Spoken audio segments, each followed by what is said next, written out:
Hey peeps, I'm back with my Black History read. So, same day,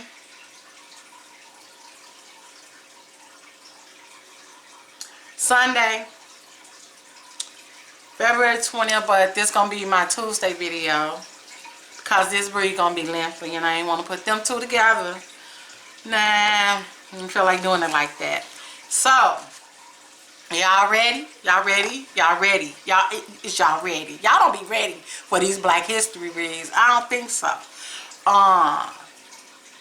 Because the information and my input, y'all be taking me places. Cause I be like, what? Hold up, wait a minute, hold up, wait 1 minute. BB King.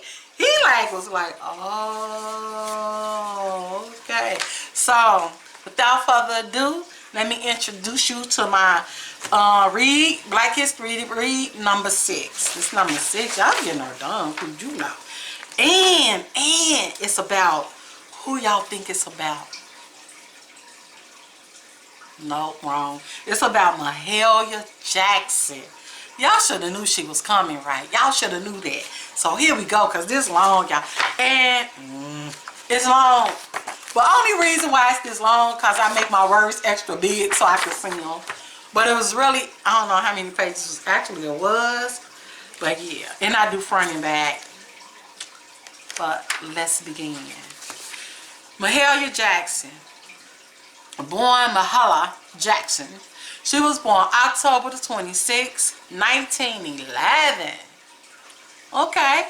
She died January 27th, 1972. Ooh, I was already born. 67, 68, 69, 60, 70, 67, 68, 69, 70, 71. Oh, I was 4. She was an American gospel singer, widely considered one of the most influential vocalists of the 20th century. With a career spanning 40 years. Jackson was in... Okay. Side note. My tongue dialect and some words, they just don't meet in the middle. My brain and my tongue and these words don't be meshing. So, when y'all hear me struggling, that's what that's about. Y'all already know. Okay, here we go. Just want to put that out there. Because a girl be struggling with some of these words. With a career spanning 40 years, Jackson was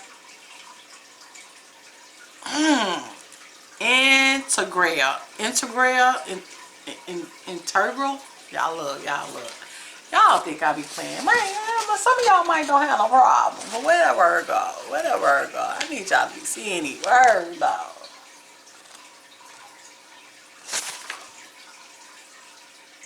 That. So, the camera doing something. Jackson was integral to the development and spread of gospel blues in black churches throughout the U.S. During a time when racial segregation was pervasive in American society, she met considerably and unexpected success in a recording career, selling an estimated 22 million records and performing in front of integrated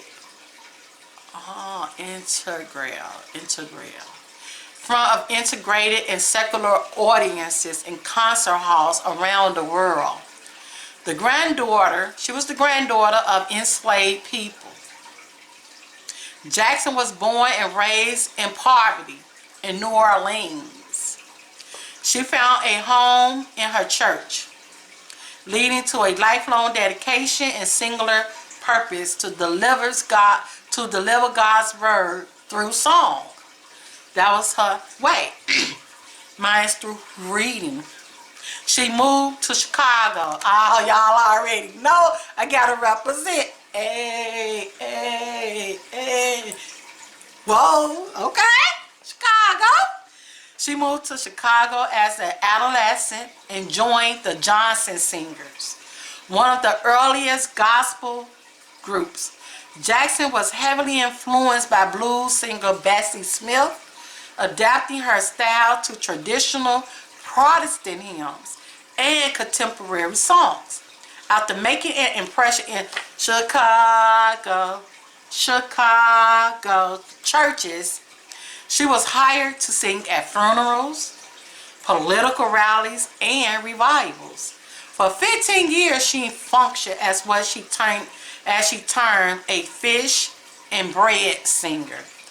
Oh, for 15 years, fish and bread singer, Bible, working odd jobs between performances to make a living. Nationwide recognition came for Jackson in 1947. That's the year my mom was born. Okay. With the release of Move On Up a Little Higher, selling 2 million copies and hitting the #2 spot on Billboard's charts. #2, both first for gospel music. Wow. First. 2 million and hitting the #2 spot on Billboard's chart. Both first. Here we go with the first for gospel music. Jackson's recording captured the attention of jazz fans in the U.S. and France, and she became the first gospel recording artist to tour Europe. She regularly appeared on television and radio and performed for many presidents and heads of state, including singing the national anthem at John F. Kennedy's inaugural ball in 1961. I wasn't born yet. Motivated by her experiences living and touring in the South and integrating in Chicago. Mahalia Jackson was in Chicago. Okay. Motivated by her experiences living and touring in the South and integrating in Chicago neighborhood, she participated in the Civil Rights Movement, singing for fundraisers and at the March on Washington for Jobs and Freedom in 1963. She was a vocal and loyal supporter of Martin Luther King Jr. And a personal friend of his family. Okay? Throughout her career, Jackson faced intense pressure to record secular music. But turned down high-paying. Turned it down. Like, heck. Woo! Alright. Okay, Mahalia. I get it. I got you. I'm feeling you. Throughout her career, Jackson faced intense pressure to record secular music, but turned down high-paying opportunities to concentrate on gospel. Completely self-taught. Jackson had a keen sense of instinct for music. Her delivery marked by extensive improvisation.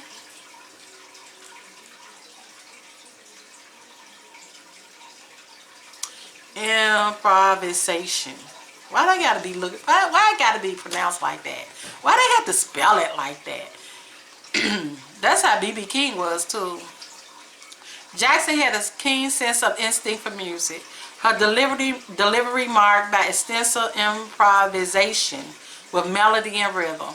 She was renowned for her powerful contralto voice, range, and enormous stage presence, and her ability to relate to her audience, conveying and evoking intense emotion during performances. Wow. I like that. People felt her. Her presence was powerful, passionate, and at times frenetic. She wept and demonstrated physical expressions of joy while singing. Her success brought about international interest in gospel music, initiating the golden age of gospel, making it possible for many soloists and vocal groups to tour and record. Popular music as a whole felt her influence, and she is credited with inspiring rhythm and blues, soul, and rock and roll singing styles. Okay, that was her summary. We finna break it on down. Break it on down. Okay. Mahalia Jackson was born to Charity Clark. Oh, I like that name, Charity. And Johnny Jackson, a stevedore and weekend barber.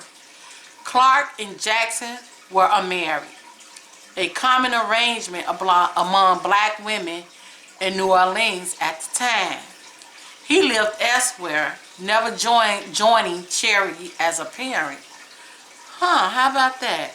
Both sets of Mahalia's grandparents were born into slavery, on the daddy's side and the mama's side.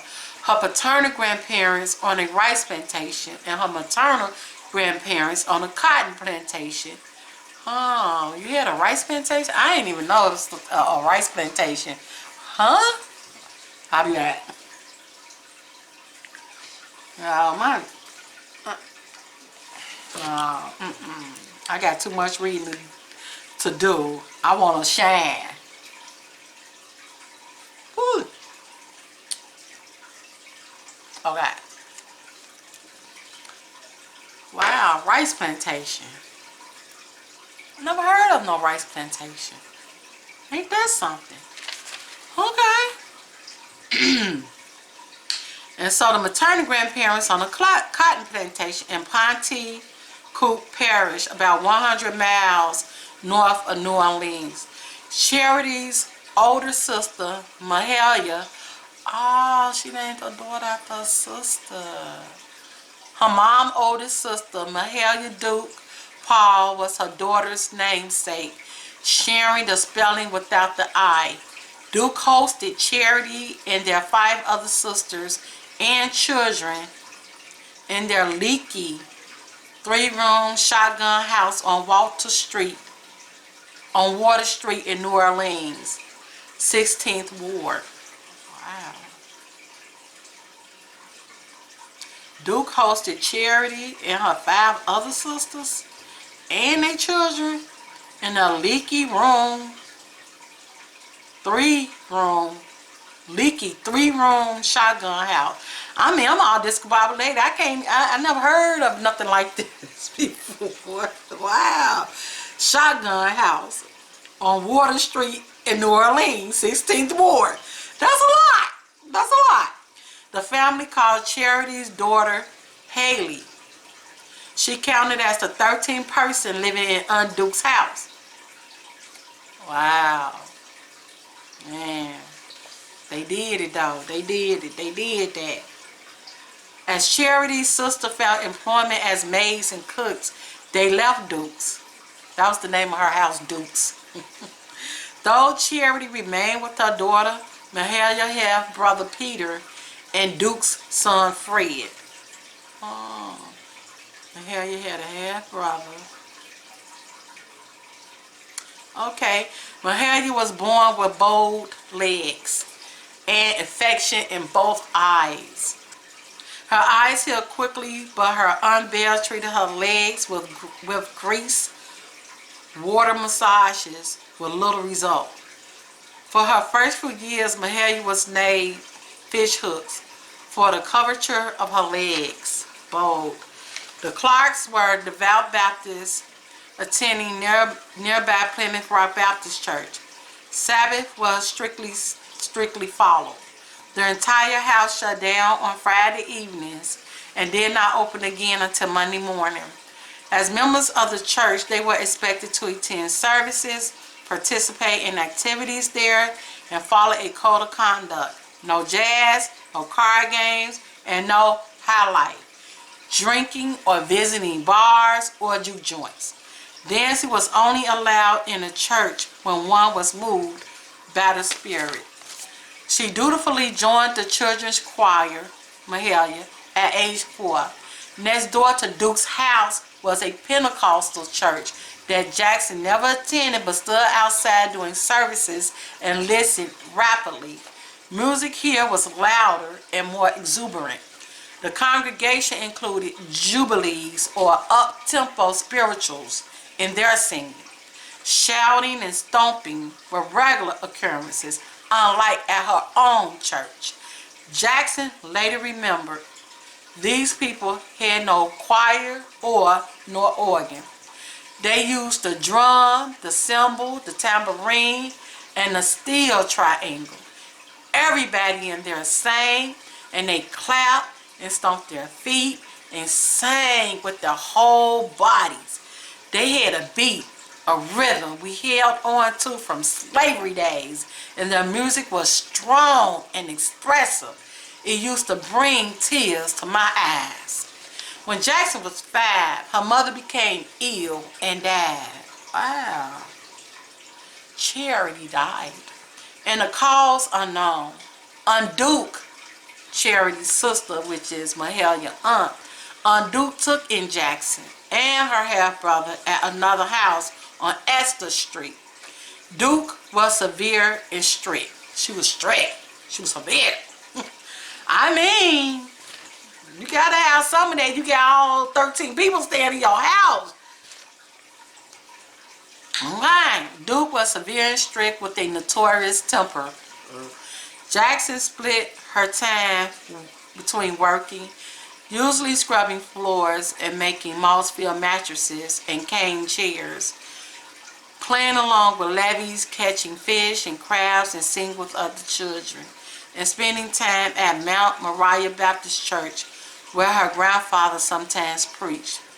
The full-time minister there gave sermons with a sad singing tone that Jackson later said would penetrate to her heart, crediting it with strongly influencing her singing style. Church became a home to Jackson, where she found music and safety. She often fled there to escape her aunt's moods. She attended Madonna School 24, but was required to fill in for her various aunts if they were ill, so she rarely attended a full week of school. When she was 10, the family needed her more at home. She dropped out and began taking in laundry. That was the life. Jackson worked and she went to church on Wednesday evenings, Friday nights, and most of the day on Sundays. Already possessing a big voice at age 12, she joined the junior choir. She was surrounded by music in New Orleans, more often blues pouring out of her neighbors' houses, although she was fascinated with the second-line funeral processions returning from cemeteries when the musicians played brisk jazz. Her older cousin Fred, not as intimidated by Duke, collected records of both kinds. You know, guys, they're like, I don't care about her having no attitude, care about her mood. She always in a mood. The family had a phonograph, and while Aunt Duke was at work, Jackson played records by Bessie Smith, Mamie Smith, and Ma Rainey, singing along while she scrubbed floors. That's what I be doing when I be in there in that bathroom scrubbing that little bathroom floor. I be jamming, boy. Hey, get you through. Music is like they say, food for the soul. Bessie Smith was Jackson's favorite and the one she most often mimicked.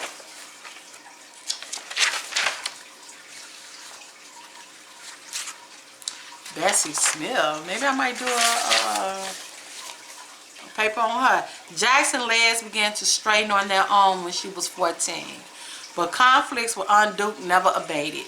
Whippings turned into being thrown out of the house for slights and manufactured infractions, and spending many nights with one of her nearby aunts. The final confrontation caused her to move into her own rented house for a month. But she was lonely and unsure of how to support herself. After 2 aunts, Hannah and Alice, moved to Chicago,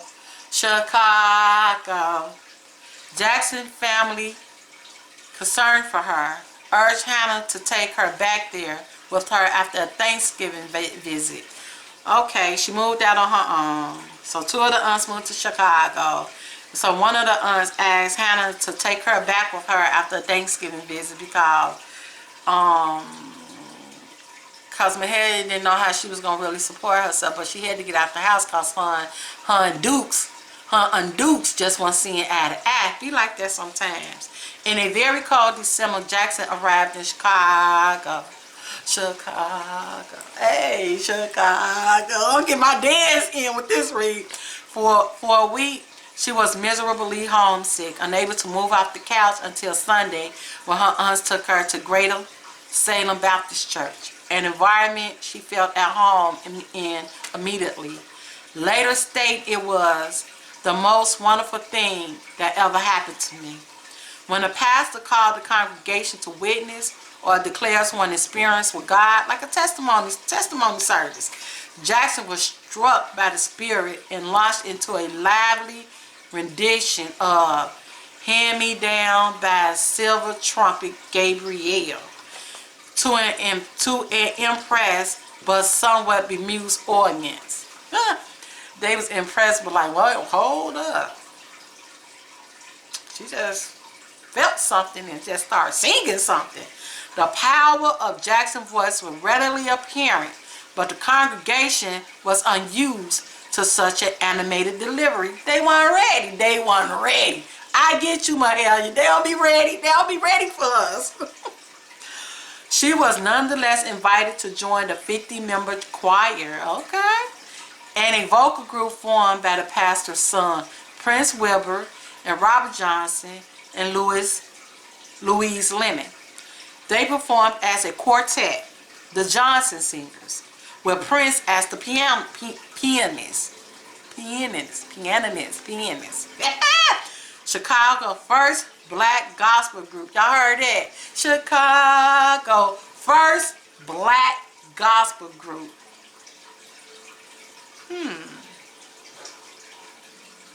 The Johnson Singers, a quartet. Okay. Initially, they hosted familiar programs singing at socials and Friday night musicals. They wrote and performed moral plays. Oh, I wrote a play back in grammar school before, y'all. We were in first place. Okay. They wrote and performed moral plays at Greater Salem with offerings going toward the church. Jackson's arrival in Chicago occurred during the Great Migration, a massive movement of black Southerners to northern cities. Oh, okay. Between 1910 and 1970, hundreds of thousands of rural Southern blacks moved to Chicago. We came to Chicago. That's probably my mom and them too. My grandparents probably did that. They probably was part of the Great Migration. Between 1910 and 1970, hundreds of thousands of rural Southern blacks moved to Chicago, transforming a neighborhood in the South Side into Bronzeville. Oh, a black city within a city, which was mostly self-sufficient, prosperous, and teeming in the 1920s. Okay. Pop my. Okay. My daughter went to high school, I think, over there in that area, Bronzeville. Yeah. So it was considered prosperous, and self-sufficient, Do they talk about that to this day? This movie caused white fights with whites moving to suburbs. Oh, they left. That's funny, y'all. That's just so funny to me. This movement caused white fights. Oh, not fights. This movement caused white flight. They was out of there. Black people come, they left. With whites moving to suburbs, leaving established white churches and synagogues with dwindling members. Their mortgages were taken over by black congregations in good position to settle in Bronzeville. Members of these churches were, in Jackson's term, society Negroes, who were well educated and eager to prove their successful assimilation into white American society. All right, Great Migration. Musical services tended to be formal, presenting solemnly delivered hymns written by Isaac Watts and other European composers. Shouting and clapping were generally not allowed as they were viewed as undignified. Special programs and musicals tended to feature sophisticated choral arrangement to prove the quality of the choir. This difference between the styles in northern urban churches and the South was vividly illustrated when the Johnson singers appeared at a church one evening and Jackson stood out to sing solo, scandalizing the pastor with her exuberant shouts. Ain't no shouting? Huh, that's what I'm known for, shouting. What, you too loud? I'm known for my loudness. Well. Wow, okay. Let's keep it moving, y'all. Okay. He accused her of blasphemy, bringing twisting jazz into the church. Jackson was momentarily shocked before retorting. This is the way we sing down south, okay? The minister was not alone in his apprehension. She was often so involved in singing, she was mostly unaware how she moved her body. To hide her movements, pastors urged her to wear loose-fitting robes, which she often lifted a few inches from the ground, and they accused her of employing snake hips while dancing when the spirit moved her. Snake hips?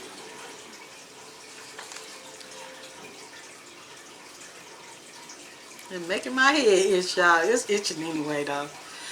Oh, okay. Let's move right along. That's what robes came into play? The choirs and stuff? Maybe, maybe not.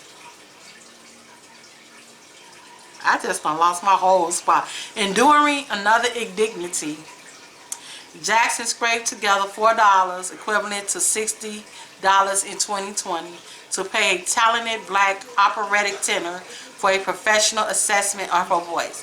She was dismayed when the professor chastised her. You got to learn to stop hollering. Oh, snap, crackle, and pop. I mean, I wonder if me and Mahalia like some kind of related. We all are on some type of level. I'm just saying. Okay.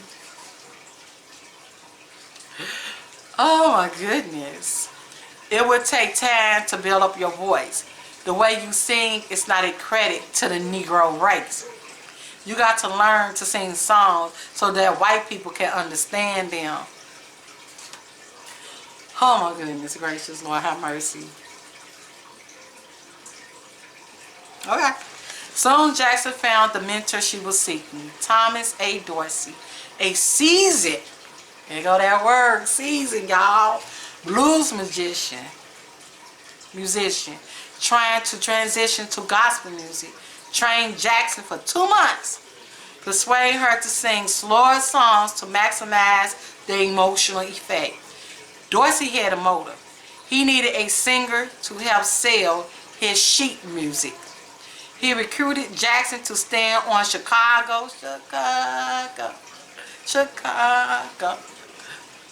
street corners with him and sing his songs. I remember growing up seeing church people, gospel singer people, standing on the street corner singing. And he had tamarines and everything, y'all.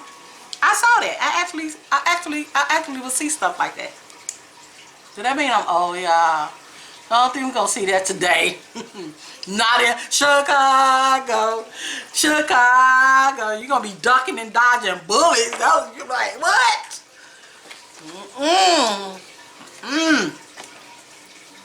You better be surrounded, have one in a whole bulletproof domes around you. You singing on the corner streets of Chicago today, 2022.